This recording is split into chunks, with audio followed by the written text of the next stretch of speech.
नमस्कार दोस्तों, यदि आपका किसी ज़मीन पर कब्ज़ा है और अचानक से आपको ये पता चले कि अब हमसे वो संपत्ति कोई नहीं छीन सकता, यानी आपने जिस ज़मीन पर कब्ज़ा कर रखा है उसके कागज़ात आपके पास नहीं हैं, आपके पास उस ज़मीन से संबंधित कोई भी दस्तावेज़ नहीं है, आपका उस पर मालिकाना हक नहीं है, आप ये साबित नहीं कर सकते कि वो संपत्ति आपके स्वामित्व में है। लेकिन ऐसी संपत्ति आपसे नहीं छीनी जाएगी। सरकार के नए आदेश जारी हो चुके हैं।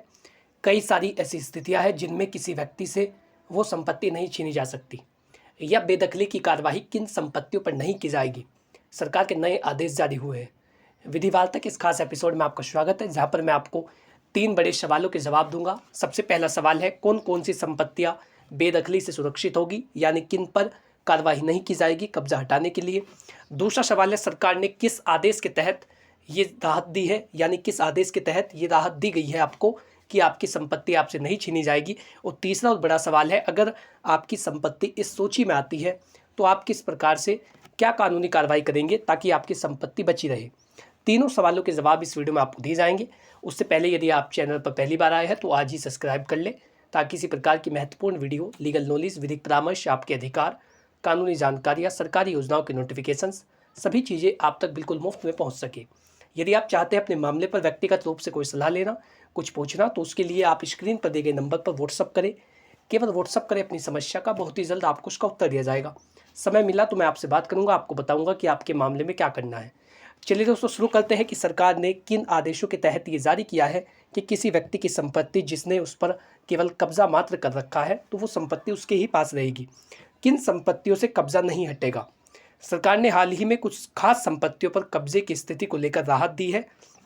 और सबसे पहले है, यदि 30 साल से अधिक पुरानी झुग्गी बस्तियां हो, यानी यदि किसी व्यक्ति ने 30 साल से अधिक समय से वो किसी बस्ती में रह रहा है, झुग्गी बना करके वहाँ पर रह रहा है, तो ऐसी संपत्तियों से अब कब्जे को नहीं हटाया जाएगा। अगर कोई व्यक्ति पिछले 30 साल से झुग्गी या अनधिकृत कॉलोनी में रह रहा है तो उसे जबरन हटाया नहीं जाएगा। सबसे पहला आदेश ये है। यह आदेश बड़े शहरों में अवैध बस्तियों को वैध करने की दिशा में सरकार की पहल का एक बड़ा हिस्सा है। यानी यदि किसी शहर में कोई अनधिकृत कॉलोनी है, उसे अधिकृत नहीं किया गया है, उसे कॉलोनी घोषित नहीं किया गया है और वहाँ पर लोग 30 साल से अधिक समय से झुग्गी बस्तियाँ बना कर के रह रहे हैं, तो ऐसे व्यक्तियों की संपत्ति या जो उनकी झुग्गी बस्ती है उनको उखाड़ा नहीं जाएगा और उनको वहाँ से नहीं हटाया जाएगा। सबसे पहला आदेश ये आया है। दूसरा है, ग्राम पंचायत की ज़मीन पर बसी पुरानी आबादियाँ, पुरानी बस्तियाँ। कई ग्रामीण क्षेत्रों में लोग वर्षों से पंचायत की ज़मीन पर रह रहे हैं। सरकार ने आदेश दिया है कि 50 साल से अधिक पुराने गाँवों में बसे परिवारों को नहीं हटाया जाएगा।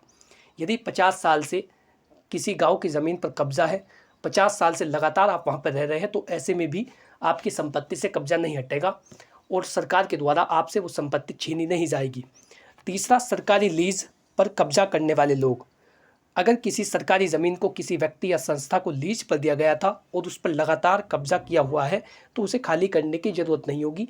यदि आपने वो पट्टे पर या लीज पर सरकार से ली है, सरकार ने आपको वो ज़मीन पट्टे पर या लीज पर दी थी, तो ऐसी संपत्ति से भी अब कब्जे को नहीं हटाया जाएगा। चौथा है, फॉरेस्ट लैंड पर पारंपरिक रूप से रह रहे वनवासी और आदिवासी। सरकार ने ये स्पष्ट किया है कि पारंपरिक वनवासी, जो वनवासी है, जो वनों में रहते हैं, जो पीढ़ियों से जंगल में रह रहे हैं, उन्हें बेदखल नहीं किया जाएगा। ये भी बहुत बड़ा आदेश है कि जो वनवासी है, जो वनों में रह रहे हैं, ऐसे व्यक्तियों को भी वहाँ से नहीं हटाया जाएगा। यह कानून वन अधिकार अधिनियम के तहत लागू किया गया है। पाँचवीं है, जिन संपत्तियों पर अदालत ने स्टे लगा रखा है। ये तो आपको पता होगा, यदि किसी संपत्ति से संबंधित कोई विवाद न्यायालय में विचाराधीन है और उसके संबंध में न्यायालय ने कोई स्टे पारित किया है कि उस संपत्ति को कोई सरकारी अधिकारी हाथ नहीं लगाएगा तब तक, जब तक कि जो सिविल कोर्ट है उसका जो फाइनल फैसला नहीं आ जाता।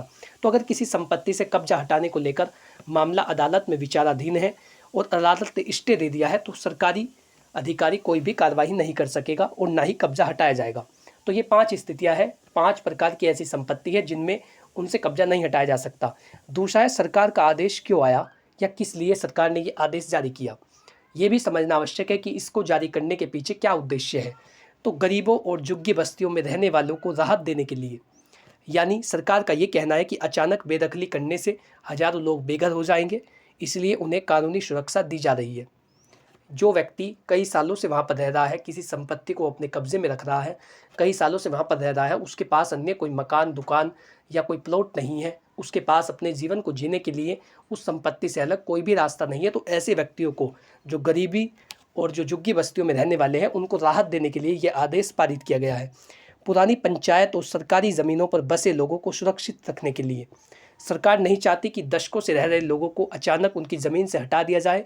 इसीलिए जिन व्यक्तियों का कब्जा कई सालों से सरकारी ज़मीन पर है, ऐसे व्यक्तियों को उनका कब्जा नहीं हटाया जाएगा। आदिवासियों और वनवासियों के अधिकारों की रक्षा करने के लिए वन अधिकार अधिनियम, फॉरेस्ट राइट एक्ट के तहत कई समुदायों को भूमि का अधिकार दिया गया है। इसलिए जो वन अधिकार अधिनियम है, उसके तहत भी जो वनवासी वनों में निवास करते हैं, वो जंगलों में रहते हैं और कई सालों से वहाँ पर रह रहे हैं, तो ऐसे व्यक्तियों को नहीं हटाया जाएगा, क्योंकि ये वन अधिकार अधिनियम के तहत उनका अधिकार है कि वो उस संपत्तियों पर रहे। बड़े शहरों में अनधिकृत कॉलोनियों पर वैध करने की प्रक्रिया शुरू करने के लिए सरकार चाहती है कि झुग्गी और अनधिकृत कॉलोनियों को कानूनी मान्यता दी जाए, ताकि वहाँ रहने वाले लोग सुरक्षित महसूस करें।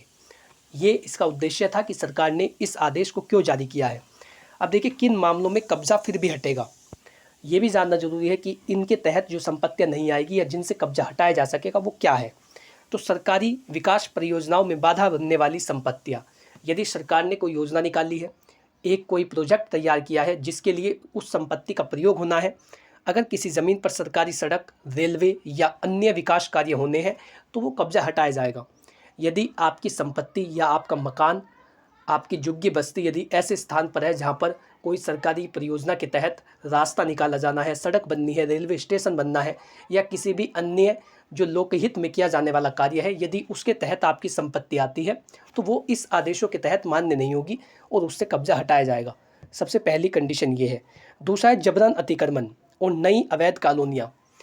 अगर किसी ने हाल ही में सरकारी या निजी ज़मीन पर कब्जा किया है, तो उसे तुरंत हटाया जाएगा। यदि आपका हाल ही का कब्जा है, आपने अभी ग्राम सभा की ज़मीन पर कब्जा कर लिया है, नगर निगम की ज़मीन पर कब्जा कर लिया है, तो ऐसे व्यक्तियों को वहाँ से तुरंत हटाया जाएगा, ताकि कोई नया निर्माण ना हो सके या उसे देख करके कोई अन्य व्यक्ति भी निर्माण ना करे और सरकार की संपत्ति को हड़प ना ले। इसीलिए जो नए निर्माण है उनको तुरंत हटाया जाएगा। कोर्ट के आदेश के तहत बेदखली। अगर अदालत ने किसी संपत्ति को खाली करने का आदेश दिया है, तो सरकार को उस आदेश का पालन करना होगा। यदि उस संपत्ति से रिलेटेड कोई विवाद माननीय न्यायालय में विचाराधीन था और उसका आदेश आ चुका है कि इस कब्जे को हटाया जाना चाहिए, तो फिर सरकारी अधिकारियों को तुरंत कार्रवाई करनी होगी, यानी कोर्ट के आदेश के तहत तुरंत बेदखली होगी। चौथा है निजी संपत्ति पर अवैध कब्जा। किसी व्यक्ति की निजी संपत्ति पर जबरन कब्जा करने वालों को कोई राहत नहीं मिलेगी। यदि आपने किसी अन्य व्यक्ति की संपत्ति पर कब्जा कर रखा है, तो ऐसे में कोई राहत नहीं मिलेगी, तुरंत कब्जा हटाया जाएगा और सरकार के इन आदेशों का लाभ ऐसी स्थिति में नहीं होगा यदि आपने किसी अन्य व्यक्ति की निजी संपत्ति को, प्राइवेट प्रॉपर्टी को हड़प रखा है या आपने उस पर कब्जा कर रखा है। दोस्तों, पांचवा है राष्ट्रीय सुरक्षा से जुड़ी जमीनों पर कब्जा। सेना, रेलवे, एयरपोर्ट और अन्य राष्ट्रीय सुरक्षा से जुड़ी संपत्तियों पर अवैध कब्जा बर्दाश्त नहीं किया जाएगा और उन्हें तुरंत हटाया जाएगा। अब कब्जे से जुड़ी आपकी स्थिति क्या है और इसमें आपको अपने अधिकारों को जानना चाहिए। अगर आपकी संपत्ति सरकार के आदेशों के तहत संरक्षित संपत्तियों में आती है, तो आपको कोई खतरा नहीं है। जो स्थितियां मैंने आपको बताई कि कब कब्जा नहीं हटेगा या किन व्यक्तियों पर सरकार का आदेश लागू होगा कि उन्हें इसमें राहत दी जाएगी, तो यदि उन संरक्षित संपत्तियों में आपकी प्रॉपर्टी आती है, आपकी झुग्गी बस्ती आती है, आपका मकान आता है, तो ऐसी स्थिति के अंदर आपको कोई खतरा नहीं है। कोई भी सरकारी अधिकारी आपके मकान को, आपकी झुग्गी बस्ती को गिरा नहीं सकता यदि वो संरक्षित सूची में आती है, जो मैंने आपको पहले बताया है। दूसरा है, अगर आप हाल ही में किसी सरकारी या निजी ज़मीन पर कब्जा कर चुके हैं, तो आपको हटाया जाएगा। इस बात को आप नोट कर लें। यदि आपने किसी अन्य व्यक्ति की निजी संपत्ति पर कब्जा किया है या फिर आपने ग्राम सभा या नगर निगम की ज़मीन पर ताज़ा कोई मकान बनाया है, नया आपने निर्माण किया है, अभी अभी आपने उसकी नींव भरी है, आप वहाँ पर मकान बना रहे हैं, तो तुरंत आपको हटाया जाएगा, चाहे आपका उसमें कितना ही पैसा लगा हो, वो तुरंत हटा दिया जाएगा यदि आप नया कोई निर्माण कर रहे हैं। अगर आपकी संपत्ति से जुड़ा कोई केस अदालत में चल रहा है और स्टे लेने का प्रयास किसी व्यक्ति ने कर रखा है और स्टे उसे मिल चुका है, तो ऐसे में भी कब्जा नहीं हटाया जाएगा, क्योंकि स्टे का पालन किया जाता है जब तक सिविल कोर्ट का फाइनल फैसला नहीं आ जाता। अगर आप झुग्गी या अनधिकृत कॉलोनियों में रहते हैं, तो सरकार की योजना के तहत रजिस्ट्रेशन कराएं और अपनी जो कॉलोनियाँ है या झुग्गी बस्ती है उनको कानूनी मान्यता दिलाएं। तो सरकार ने उन संपत्तियों से कब्जा नहीं हटाने का आदेश दिया है जो 30 से 50 सालों तक कब्जे में है, या 30 से 50 सालों से किसी व्यक्ति ने किसी संपत्ति पर कब्जा कर रखा है। ऐसे में उन व्यक्तियों को नहीं हटाया जाएगा। लेकिन यदि हाल ही में कब्जा किया गया है तो तुरंत हटा दिया जाएगा। वीडियो का सार यही है कि यदि आपका नया निर्माण है, चाहे वो सरकारी भूमि पर हो, चाहे वो ग्राम सभा की भूमि पर हो, तो उसे तुरंत हटा दिया जाएगा। लेकिन यदि आप 30 या 50 सालों से किसी ज़मीन पर रह रहे हैं तो ऐसे में आपका कब्जा खाली नहीं किया जाएगा। इस तरीके से आप सरकार के इन आदेशों का लाभ ले सकते हैं। तो इस वीडियो के माध्यम से आपने जाना कि सरकार के द्वारा कौन कौन सी संरक्षित भूमियों को घोषित किया गया है, किन व्यक्तियों का कब्जा हटेगा, किन का नहीं हटेगा, कौन कौन सी कंडीशनें होगी।